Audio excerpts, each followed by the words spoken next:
Olá, olá! Seja muito bem-vindo ao nosso estudo de Esdras, onde nós estamos trazendo à tona a história de como o Senhor orientou a reconstrução do templo lá no período que o povo estava saindo do cativeiro da Babilônia e estava sendo convidado a reconstruir o templo do Senhor que tinha sido destruído pelo rei Nabucodonosor.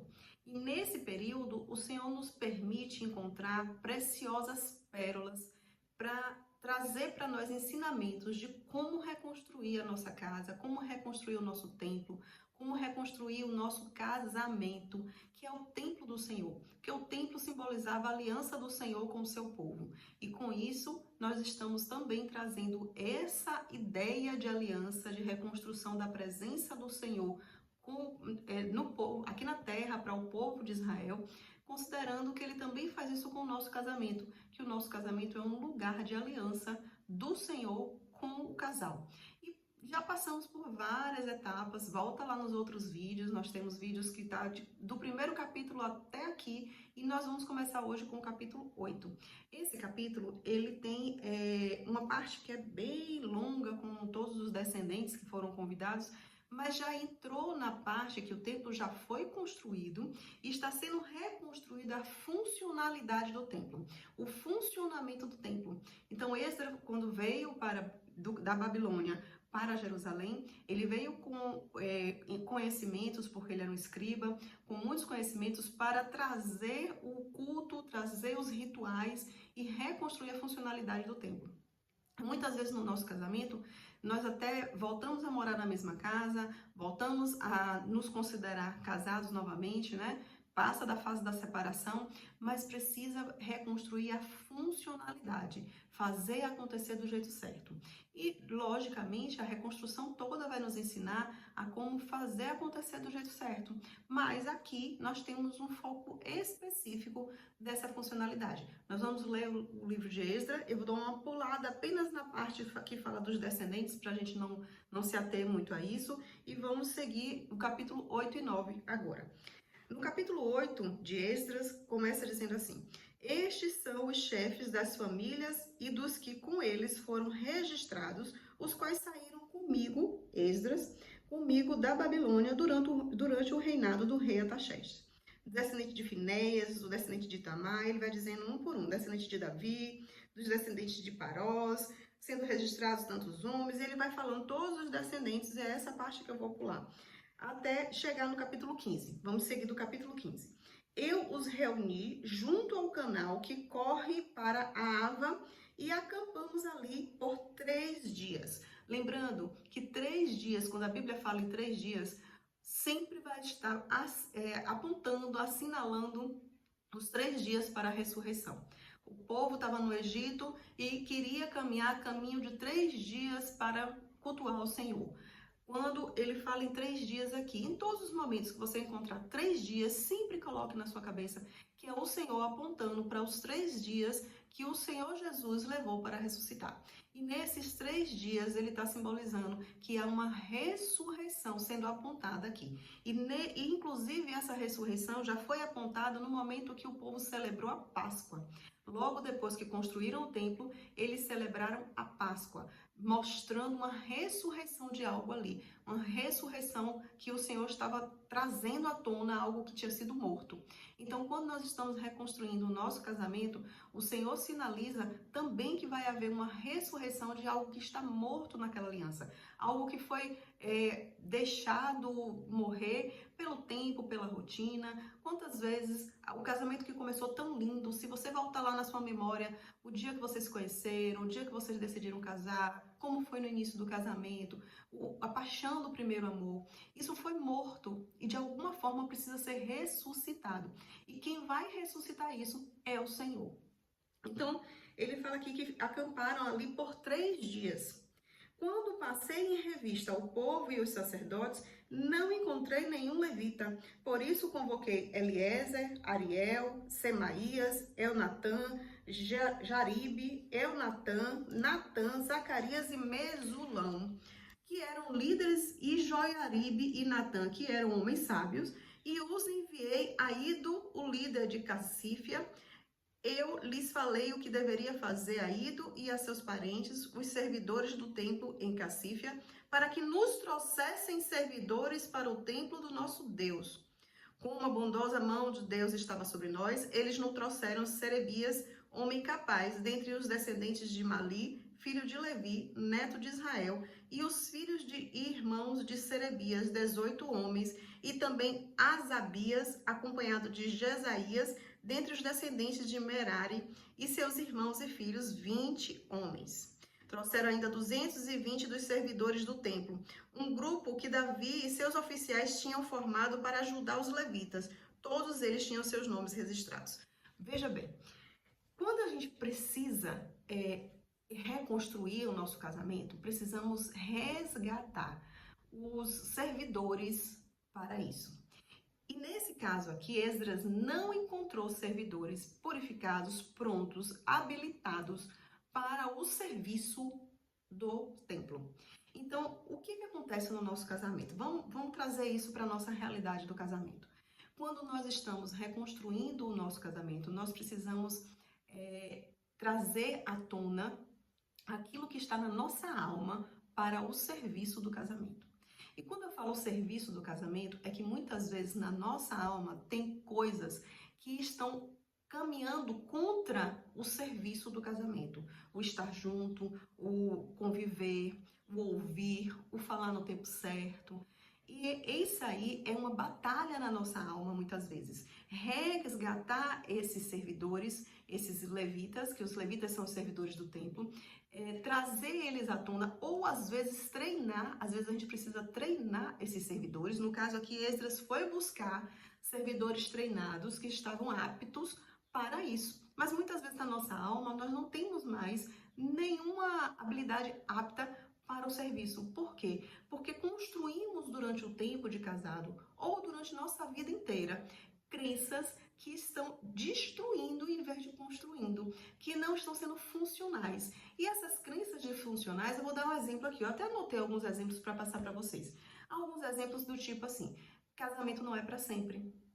Às vezes já está tão enraizado na família, como até uma maldição hereditária, de que se separa com facilidade, ou que nunca dá certo de para sempre, que já passou, a família tem o ciclo de muitos casamentos. Então, isso vai sendo construído no nosso interior, na nossa alma, como uma verdade. Isso não é uma verdade. Quando nós precisamos recrutar os servidores para servir, ou seja, na nossa alma, nossas crenças, as bases para servir no nosso casamento, quem vem primeiro são aqueles que não estão habilitados, aqueles pensamentos que não são habilitados. Como outros, por exemplo, eu só vou mudar se ele mudar. Não vale a pena eu me dedicar se ele não se dedicar. Isso é uma crença que limita o serviço para o seu casamento, limita a reconstrução. Outro pensamento que muitas vezes está enraizado em nós é: eu não preciso me abrir para ele, eu não vou ser vulnerável, eu não posso baixar a guarda. E quando eu penso assim, eu já crio uma carapaça para esse serviço acontecer, para que a funcionalidade do casamento aconteça. Porque se eu não tiver entregue, e quando eu digo entregue e vulnerável, eu não estou me referindo a você ser o tempo inteiro diminuída, maltratada, mas eu estou me referindo a você resgatar o princípio básico do casamento, que é você e ele ser um. Que é o princípio básico. Você foi para o casamento para ser um com ele, para ser uma pessoa única em pensamento, em sonhos, em desejos, em ações. Ah, mas ele não tem interesse de ser assim, ele não faz isso. Mas se você se entrega em primeiro lugar, quando você se coloca naquele lugar, ainda que seja um lugar que você está colocando no espiritual, as coisas vão começar a acontecer. Se ele é o homem que vale a pena, ele é o homem que você escolheu. Pense nisso. Você escolheu esse homem, você sonhava de que ia dar tudo certo, você acreditava e você precisa resgatar aquele acreditar do início. Eu sei que aconteceram muitas coisas, pode ter acontecido traição, pode ter acontecido deslizes, pode ter acontecido desavenças financeiras, mas ainda assim, esse foi o homem que você escolheu para casar. Esse foi o homem que você disse que ia dar certo. E até o momento, a restauração daquilo ali tem que partir desse princípio de que você acredita que vai dar certo, que você vai se entregar para isso. Porque se você começar a colocar muitas barreiras, você não vai encontrar na sua alma algo para servir, algo para estar funcionando no casamento. Você vai querer que ele funcione primeiro, você vai querer que ele mude primeiro. E muitas vezes ele precisa mudar, mas ele precisa ver mudanças. E a gente fica só cobrando, atacando e não vai conseguir mudanças com ataque. Nós vamos conseguir mudanças dentro de nós. Lembra lá no início do primeiro capítulo que para restaurar o templo era necessário primeiro restaurar o altar. Então, enquanto no nosso coração, no nosso eu, no nosso íntimo, não houver restauração, não houver algo dentro de nós, uma chama acesa de amor próprio, de que eu estou fazendo isso por mim, que eu quero fazer desse jeito porque eu sei que o Senhor está comigo, não vai acontecer. Então vamos desfazer dessas ideias que não fazem parte do serviço. Vamos recrutar ideias, emoções, sentimentos, recrutar o que tem na nossa alma de melhor para entregar para esse casamento.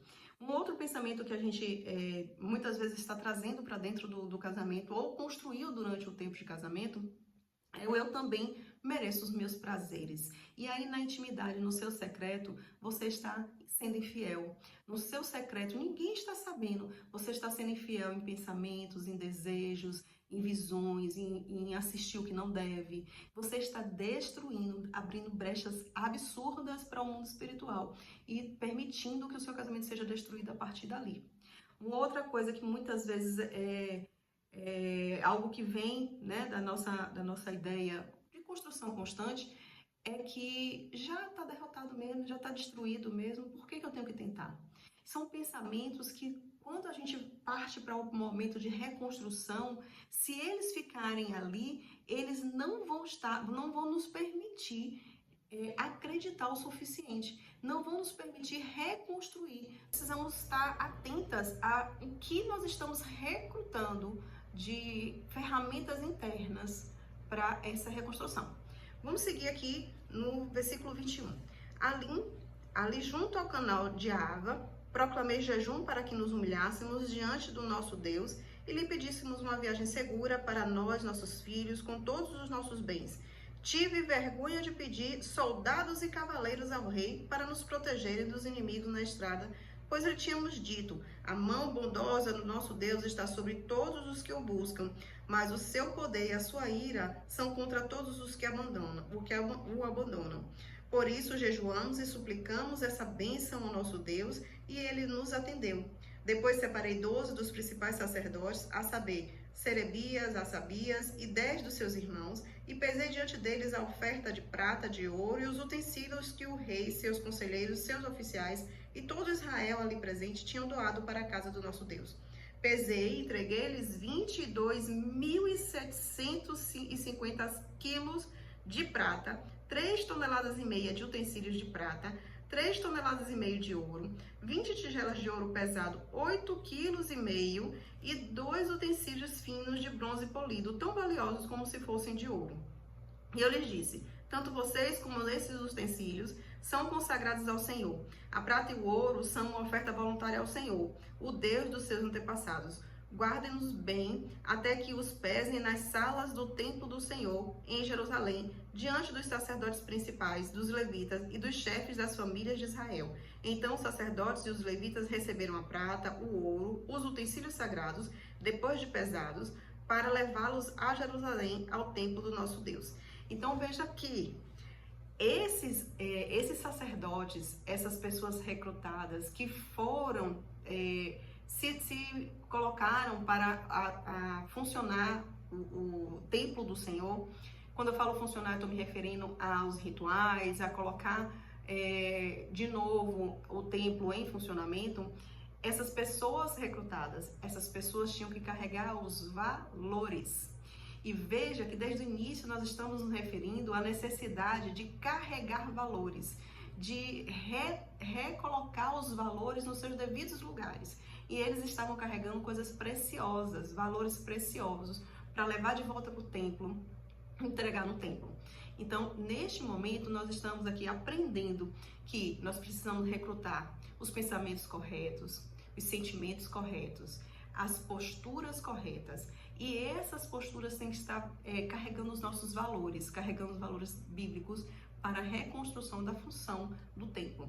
Então, o nosso casamento precisa estar baseado nos nossos valores e recrutando os pensamentos corretos, as habilidades corretas do nosso coração para a gente trazer o funcionamento de volta. Os sentimentos precisam ser os corretos para carregar os valores corretos. Amém? E veja um outro detalhe aqui importante, que Esdras não teve coragem de pedir os soldados do rei para proteger eles. Eles estavam carregando valores, mas quem protegeu esses valores foi o Senhor. Eles jejuaram e oraram e pediram ao Senhor que os acompanhasse e os livrasse dos inimigos. Então nós precisamos selar nossa mente, proteger a nossa mente. Porque tudo isso, gente, está acontecendo no mundo físico, lá naquele período, mas está acontecendo hoje no nosso mundo interno, no nosso mundo espiritual, na nossa alma. Se não cuidarmos dos nossos pensamentos, não cuidarmos do nosso interior, tudo que está ao nosso redor, tudo que está fora, vai ter influências absurdas sobre o seu dedicar à reconstrução. É muito difícil você olhar uma ruína e ter interesse em reconstruir. É muito difícil você olhar algo que já está sem forma e você querer reconstruir. Para você querer reconstruir, você tem que recrutar lá no íntimo da sua alma o melhor de você para colocar isso de volta de pé. Para você enxergar o objetivo final, enxergar aquilo já pronto, enxergar seu casamento restaurado, enxergar o seu marido de volta aos pés do Senhor, você enxergar de volta o amor dentro de casa, uma família estruturada, pai, mãe, filhos, todos emocionalmente estruturados. Então, para enxergar isso tudo no meio dos escombros, você precisa recrutar o seu melhor.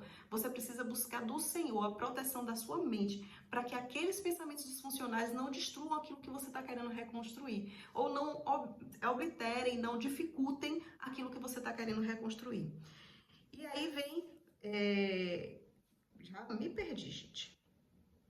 Paramos no 31, não é isso? No 12º dia do primeiro mês, nós partimos do canal de Ahava e fomos para Jerusalém. A mão do nosso Deus esteve sobre nós, e ele nos protegeu do ataque do inimigo e assaltantes pelo caminho. Assim chegamos a Jerusalém e ficamos descansando 3 dias. Voltamos para os 3 dias da ressurreição. E entendam que o Senhor vai te proteger durante essa jornada. Ele vai proteger você em todo o seu intento. Se o seu intento estiver realmente na obediência, em buscar do Senhor aquilo que está na sua mente, que está obliterando a sua reconstrução, em buscar do Senhor a reconstrução da tua intimidade, do teu altar com o Senhor, tirar da sua cabeça as crenças disfuncionais, tirar da sua cabeça o secreto, o escondido, o eu mereço prazeres, o que está poluindo, o que está tirando a consagração da sua reconstrução. Versículo 33. No 4º dia, no templo do nosso Deus, pesamos a prata, o ouro, os utensílios sagrados e os demos a Meremote, filho do sacerdote Urias. Estavam com ele Eleazar, filho de Finéas, e os levitas Josabade, filho de Jesua, e Noadias, filhos de Biduim. Tudo foi contado e pesado, e o peso total foi registrado naquela mesma hora. Então os exilados que tinham voltado do cativeiro sacrificaram holocaustos ao Deus de Israel. 12 touros em favor de todo Israel, 96 carneiros, 77 cordeiros, e como oferta pelo pecado, 12 bodes.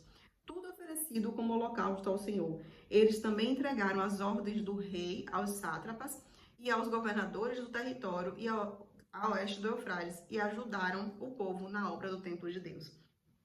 Vejam que eles sacrificaram. E eu queria chamar a atenção de que eles estavam sacrificando pelas 12 tribos, eles estavam sacrificando pelas famílias. E se a gente parar para trazer a nossa realidade espiritual de hoje, nós precisamos entender que se estamos aqui com a intenção de reconstruir o templo, nós precisamos também estar dispostos a sacrificar pela nossa família. E quando eu falo sacrificar, gente, por favor, me entenda. Sacrificar não é ser maltratada, sacrificar não é ser violentada, não é isso. Sacrificar é ser persistente, ser obediente à palavra, estar no Senhor. Sacrificar é jejuar pela família, sacrificar é se calar quando é necessário, sacrificar é falar o sim e o não na hora certa, porque a palavra do crente tem que ser sim, sim. Aquilo que é sim, dizer sim. E aquilo que é não, dizer não. Porque muitas vezes nós nos boicotamos, achando que estamos sacrificando. O que é nos boicotar quando está sacrificando? Achando que está sacrificando? É quando você precisa dizer um não com firmeza, com amor, com posicionamento, e você diz um sim. Porque você não quer perder, porque você está com medo de ser rejeitada, porque você está com medo de ser abandonada. E aí você diz um sim. Na verdade, você está se boicotando nisso. Você não está se posicionando. Você não está sendo a mulher sábia. Você está sendo a mulher tola. Então, nós precisamos aprender a usar o sim na hora do sim e a usar o não na hora do não. Sem precisar ser grosseira, sem precisar gritaria, sem precisar ser mal educada, sem precisar ser... porque eu sou sincera, eu nasci assim. Não vai crescer assim não, minha amiga. Você está aqui para ser transformada pelo Senhor. Então, se o Senhor está falando com você hoje, é porque você precisa trazer isso para a sua realidade. Amém? Vamos entrar no capítulo 9. Capítulo 9 diz: Depois que foram feitas essas coisas, os líderes vieram dizer-me: o povo de Israel, inclusive os sacerdotes e os levitas, não se mantiveram separados dos povos vizinhos e das suas práticas repugnantes, como dos cananeus, dos hititas, dos ferezeus, dos jebuseus, dos amonitas, dos moabitas, dos egípcios e dos amorreus.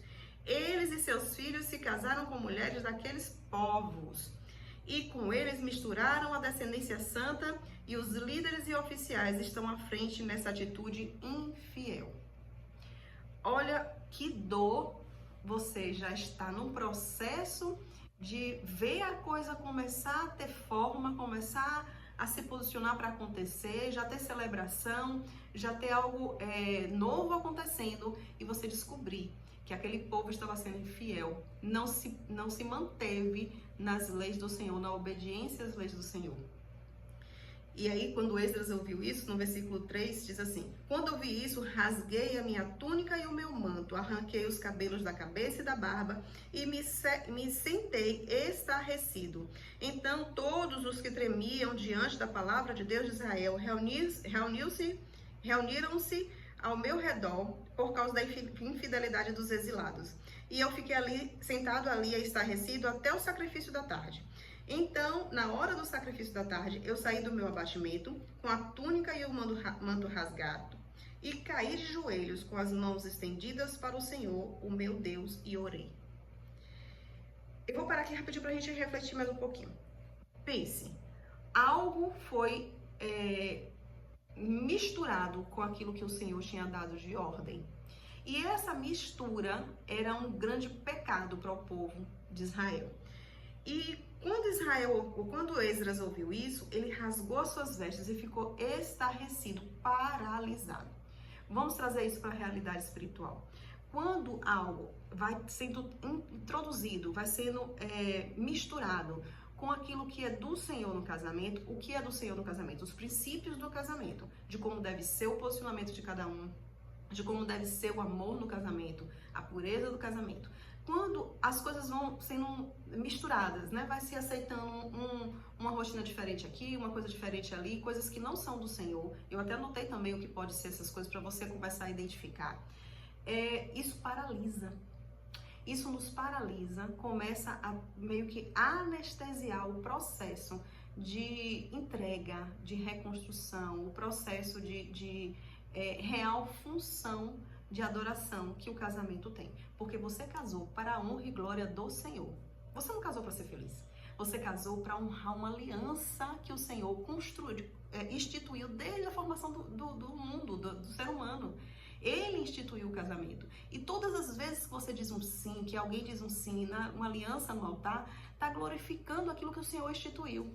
E quando você começa a trazer para essa aliança coisas que não vêm do Senhor, você está paralisando o processo de aliança. Você está inevitavelmente extraindo essa aliança do meio do seu casamento.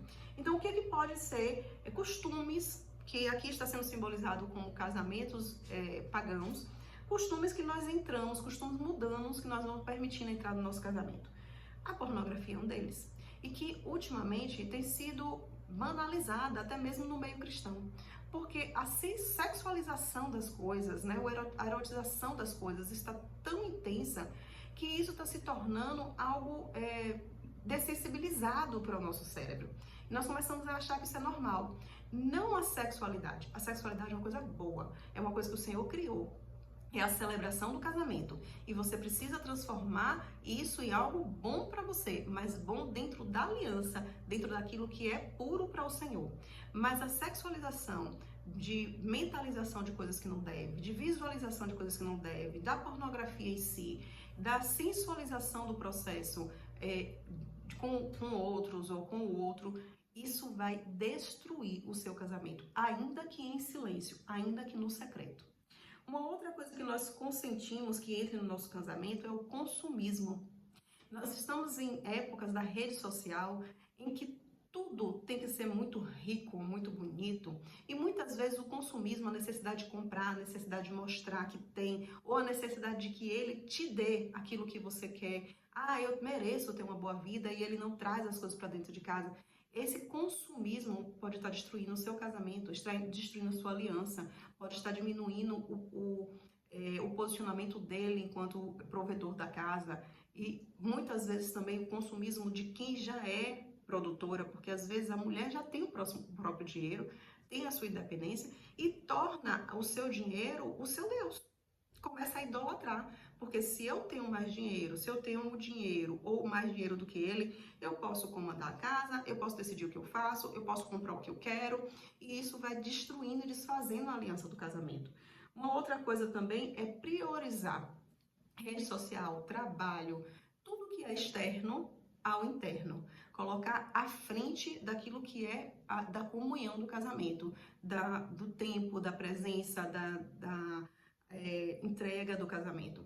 E quando você prioriza estar na rede social do que estar tendo uma conversa com seu marido, quando você prioriza estar em um evento social, ainda que seja na igreja, do que estar com sua casa, com sua família, com seus filhos, em um momento que é necessário, você está idolatrando também uma outra coisa. Você está colocando como governo na sua casa uma outra coisa que não é o Senhor. Porque o Senhor, ele quer o governo da casa. O primeiro templo, a primeira igreja é a sua casa, é o seu casamento, são os seus filhos.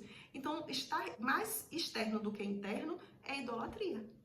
Uma outra coisa importante é a comparação com outros casais. Aí eu volto para as redes sociais. Na rede social, todo mundo tem um casamento maravilhoso até o dia da separação. Todo mundo faz fotos lindas em lugares lindos, em viagens maravilhosas, e você fica comparando, muitas vezes cobrando, muitas vezes se sentindo frustrada, se sentindo diminuída porque você não tem aquilo. E essa comparação vai entrando no seu casamento e destruindo as bases do seu casamento. As bases da admiração, da forma como você vê seu marido, da comparação com o que o outro faz e que você não faz. Às vezes um filme pode fazer isso. Aqueles filmes românticos, maravilhosos, não tenho nada contra filme romântico, adoro uma comédia romântica. Mas, às vezes, assistir aquilo e admirar tanto aquele posicionamento romântico daquele cara que provavelmente deve ter um chulé terrível, deve ser um péssimo marido, enfim, mas no filme é o cara que faz tudo, aquele cara que tem atenção, que faz massagem nos pés. Aí você compara com o que você tem dentro de casa e destrói a sua admiração pelo seu marido e destrói o seu casamento. Então você vai permitindo esses casamentos externos dentro da sua casa.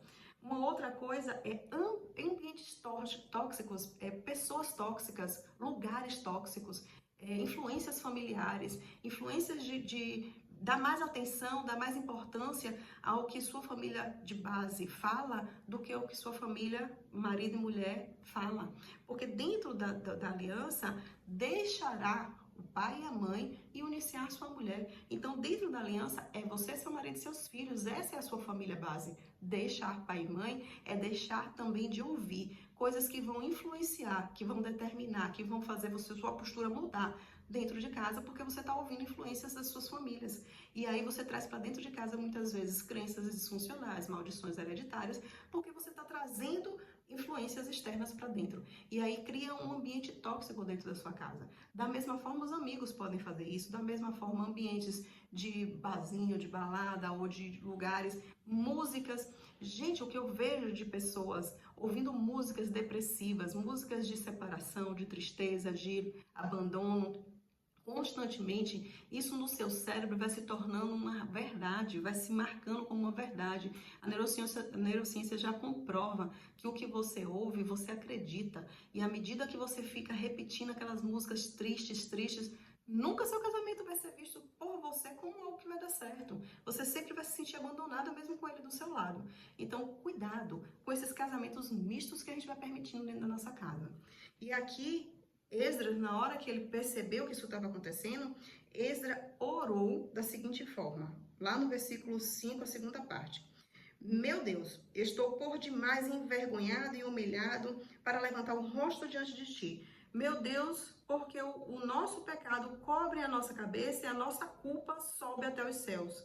Desde os dias dos nossos antepassados até agora, a nossa culpa tem sido grande por causa dos nossos pecados. Nós, os nossos reis e os nossos sacerdotes, temos sido entregues à espada e ao cativeiro, ao despojo e à humilhação nas mãos de reis estrangeiros, como acontece até hoje. Mas agora, por um breve momento, o Senhor, nosso Deus, foi misericordioso, deixando-nos um remanescente e dando-nos um lugar seguro em seu santuário. E dessa maneira, o nosso Deus ilumina nossos olhos e nos dá um pequeno alívio em nossa escravidão.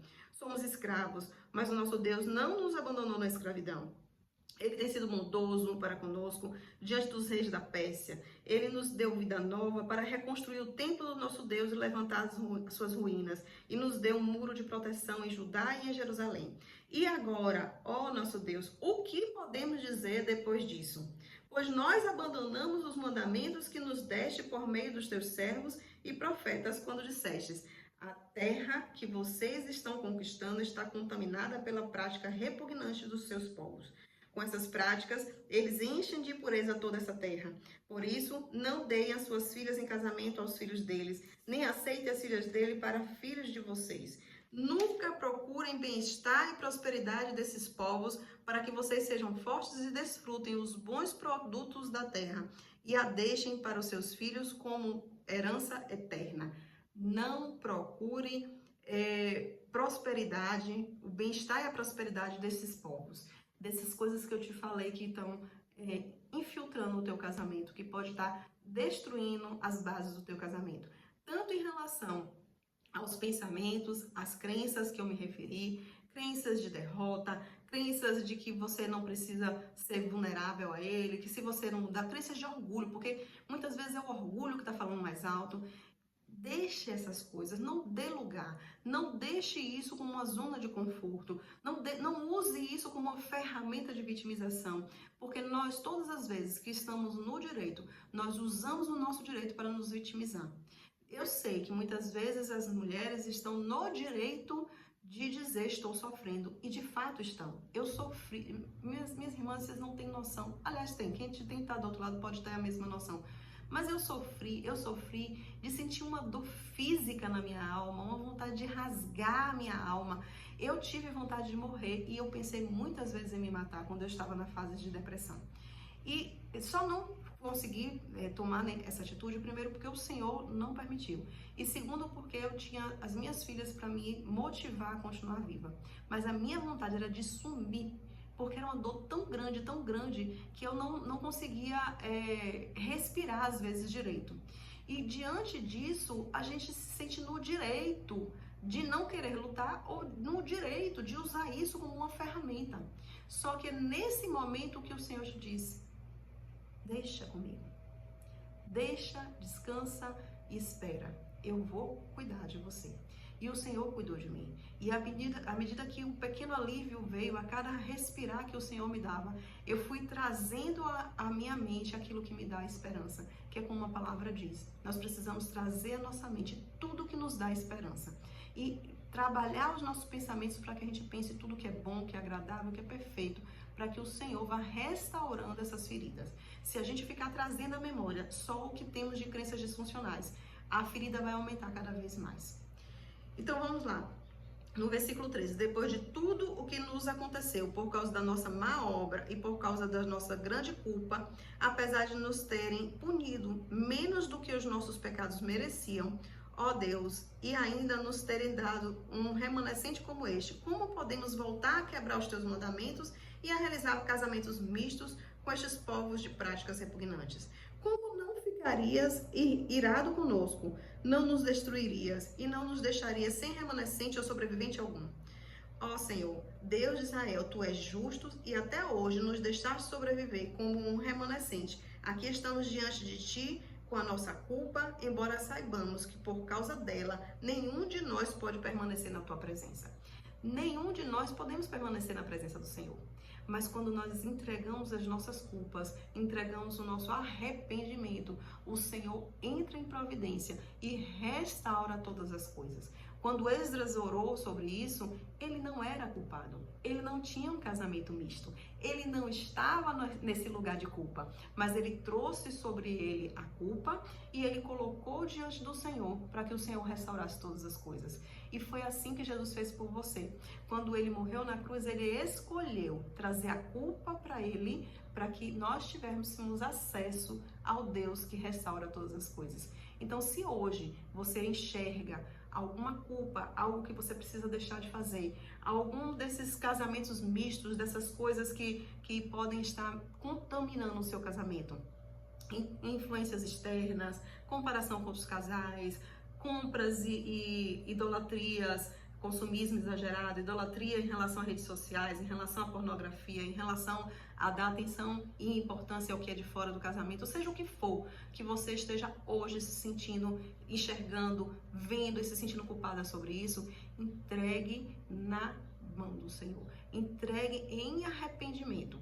E ainda que você tenha que fazer como Esdras, colocar diante do Senhor uma culpa que não é sua, colocar diante do Senhor um pecado que não é seu, mas que você sabe que influenciou no seu casamento, ainda que você tenha que trazer diante do Senhor um arrependimento e pedir perdão por algo que foi seu marido que fez, ainda assim, minha irmã, vale a pena. Vale a pena você entregar e permitir que a restauração aconteça. Porque o Senhor, Ele tem um intento nisso. O Senhor tem intenção em restaurar o casamento. Ele tem intenção em refazer a aliança. Porque é uma aliança que Ele ama. É uma aliança que Ele instituiu. Então, o Senhor está com você nisso. Só depende de fazermos acontecer aquilo que é obediência. Aquilo que prova obediência ao Senhor. Amém? Vamos ficar por aqui. No próximo vídeo, nós vamos terminar o livro de Esdras. Então, compartilha com quem precisa ouvir. Inscreve-se no canal e ativa o sininho para você ficar sabendo do próximo vídeo. E eu te espero lá.